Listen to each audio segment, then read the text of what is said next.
And hello friends, Gary with CENLA Backyard Chickens here with you again. And whether you're listening on the podcast or watching from the video, right behind me here I have my incubator. And this is a Carbonics, and I think that's how you pronounce that, 12 egg incubator. Today is day 7 and it's time to candle the eggs to see if we have some life growing in these little miracle shells right here. And so that's what we're going to talk about today, and I want to kind of bring you through the steps of what we do with that, give you a little bit of the pros and cons of hatching your own eggs. So we're going to talk about what I do and how I do it. And first off, we're going to think about the cons of this. First, you got to find fertile eggs. If you're lucky, you've got a neighbor you can find them from, but you can also order fertile eggs online. Fertile eggs are always cheaper than what chickens or chicks are going to be. So we need to get good fertile eggs. Another con about this, you can bank on 50% of this hatch is going to be roosters, and you have to have a plan for your roosters. Either you're not going to live in an area that's going to allow roosters, and a lot of rural community or a lot of suburban communities will not allow that, or you can't have too many roosters for the amount of hens that you have. So you have to have a plan for your roosters. Luckily for me, I have a man that's got several acres. He's got a big chicken farm. They will gladly take my roosters that I have. Sometimes they process them, sometimes they keep them for breeding stock on their own farm because they use a lot of roosters out there. So you gotta have a plan for those roosters and make sure that you have a good working plan. Also understand that your hatch rate is going to be anywhere from 65 to 75, maybe 85%. You're not going to get 100% hatch rate, almost never. It will happen from time to time, but a lot of that's going to depend on the fertility of the egg. They all have to be fertile to hatch, and then the quality of your incubator and the setup and where it is, humidity levels, all kind of things like that can affect the hatch rate. Most average, you're looking at 65 to 85%, depending. Then you have to think about the expense of an incubator. This is not an expensive incubator, and it does quite well, but it will use a $100 bill up pretty quickly. And you can buy a lot of chicks for $100. You can buy a lot of things for $100.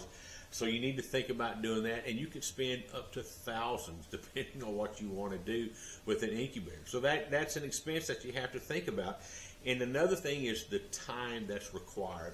I look at this thing almost every day, and you need to watch it, need to see what it's doing. You got to watch humidity levels, you got to watch the time.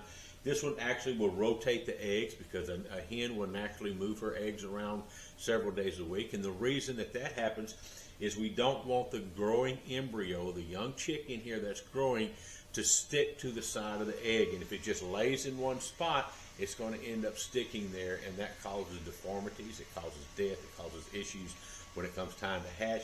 The hen will naturally move her eggs around every day while she's on the nest. This will mimic that by rotating the eggs several times a day. So you need to know that you need to do that. These take time. You want to watch it.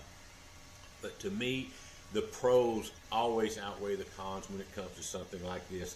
First off, think about the cost. Again, like I said earlier, fertile eggs are less expensive than chicks.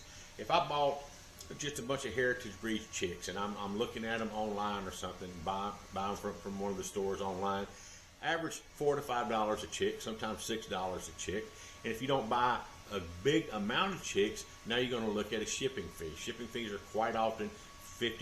You can pay $50 for a shipping fee on top of what you pay for 6 or 8 chicks if that's all you're looking for at a time. If you don't do that, then you go to the local store that has them, the local farm store, and you only get to pick and choose from what they have available at the time. So your variety that you actually have and that you get to pick and choose from is going down. Fertile eggs, you can time when they get here. You can time whenever you want to hatch them. If you want to hatch chicks on July 4th, because that's the day the grandkids are going to be here, then 21 days before that, you'll have your eggs for the last 3 or 4 days. You'll put them in your incubator 21 days before July 4th, and on July 4th, everybody's hanging around and watching these bad boys hatch. If you have a broody hen, then she can do it for you. That's always the biggest plus. They can always do a better job than we can. But I do enjoy doing this, and the biggest reason I have these timed out when Sylvia's going to be here for the weekend. If you guys look at some of my videos, you'll see Sylvia's on there. If you listen to any of my podcasts at Chickens Every Day, Sylvia does my introductions for me. She's my 7-year-old granddaughter. I got grandkids all the way from the Air Force, in college, all the way down to just a few months old, as a matter of fact. But Sylvia's going to be here this week, that weekend. 14 days from now, we ought to have some chicks hacks. That's what she's going to do. But what I want to show you today is what you can see to know that you have a viable egg. This is 7 days into it right here. I will look at my eggs at 7 days, and I'll look at them again at 14 days. And at 14 days, that's when I make the decision, okay, this is a good viable egg, this is not a good viable egg, it has to go to the trash. You don't want to keep an egg that you know is not good because it rots on the inside, it gets bacteria on the inside, and if your chicks hatch and they get any of that on them, then those chicks are going to die from that bacteria. And sometimes an egg can actually explode, poof, boom, because of the buildup of gases and bacteria that's in there. So at 14 days, that's when you know for sure that you don't have a viable egg, or that you do have a viable egg, and then you make the decision on that. So right now we're going to dim the lights. I'm going to readjust the camera. We're going to get over here. We're going to candle that. So probably 3 or 4 of the eggs.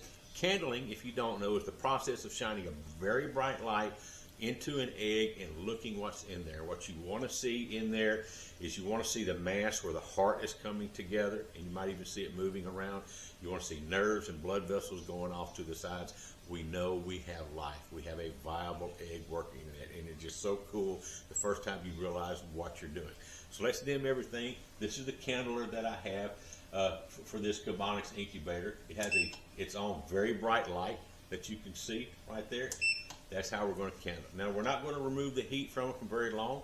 Within 5 minutes, I want to be putting this back because we don't want to lose heat. Now, honestly, the hen is going to leave the nest every day. She'll probably stay gone a half hour or so. She's going to leave the nest. She's going to do her business. She's going to feed herself, and she's going to get right back on it. So taking this off once a day is really not going to be a big deal. It's just something I try not to avoid if I can. So let's dim the lights, get over here and do this so we can start checking these eggs out. See you in a second. Okay, we've got it reasonably dark in here now. So I'm going to turn on the candling lights. You can see it right there, very, very bright. We're going to put the first egg up here, and let's see if we can see anything. There's the egg. If I rotate it, I do see a mass right here. So that tells me that I know something's going on. I move it some more. I want to rotate it around. Again, more mass around here. I don't see veining in this egg. I do see a little bit right there of veining. So I'm going to say that this is still a viable egg. So we're going to move this one. We're going to check another one. And just to let you know, the darker the egg, the harder it is to see what's going on inside there. Kind of makes sense. All right, this right here that you see, if you can see it, yeah, I think you can. That's the air pocket. Now I do see right here, I don't know if you can see, I see that little dark mass, and it is moving around. I know I've got some life going on in here. So yeah, this is definitely going to be a good one. Over here, again, I'm not seeing a tremendous amount of veins and blood vessels. So we'll keep looking because I do want to show you guys some of that whenever we can. Check this one here. This is a little bit lighter. We might get luckier as far as what we see here. Got a lot of speckling on that one. This one, I see nothing. Okay, I don't see an air pocket developing. I don't see one side that's got a mass on it. This looks like it could be a bad egg. It could be a non-fertile egg right here. So we'll put that back. We'll check it again in another 7 days. Here we're going to look at this one. Okay, I've got some darkness in this one. So it looks like we do have something growing here. That's always good. All right, you guys see that?